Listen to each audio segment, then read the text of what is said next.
Death and destruction in Ukraine overshadows Roman Abramovich's Chelsea legacy. For almost 20 years, Roman Abramovich rocketed Chelsea from a club on the periphery of the elite to a global football superpower, but Russia's invasion of Ukraine has resulted in his reign coming to an abrupt end. Bloody conflict in Ukraine and international outrage over Russia's invasion placed a renewed focus on Abramovich and his ownership of Chelsea. It's a focus that has shone a light on the jarring friction between sport and politics. Abramovich, the dream-realizing football owner, adored by much of the Chelsea fanbase, versus Abramovich, the Russian oligarch. Impact of sanctions.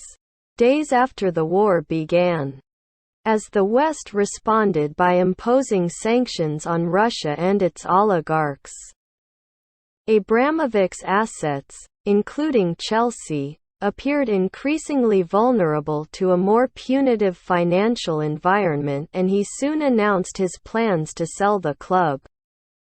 Before the sale could be completed, however, the UK government announced that Abramovich would be subject to sanctions as one of Russia's wealthiest and most influential oligarchs, whose business empires, wealth and connections are closely associated with the Kremlin.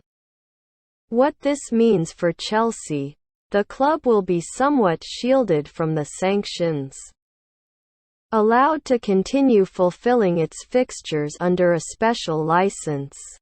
But it does mean Chelsea is not able to sell merchandise or tickets to upcoming games, engage in the transfer market, or issue new contracts to players while under the ownership of Abramovich.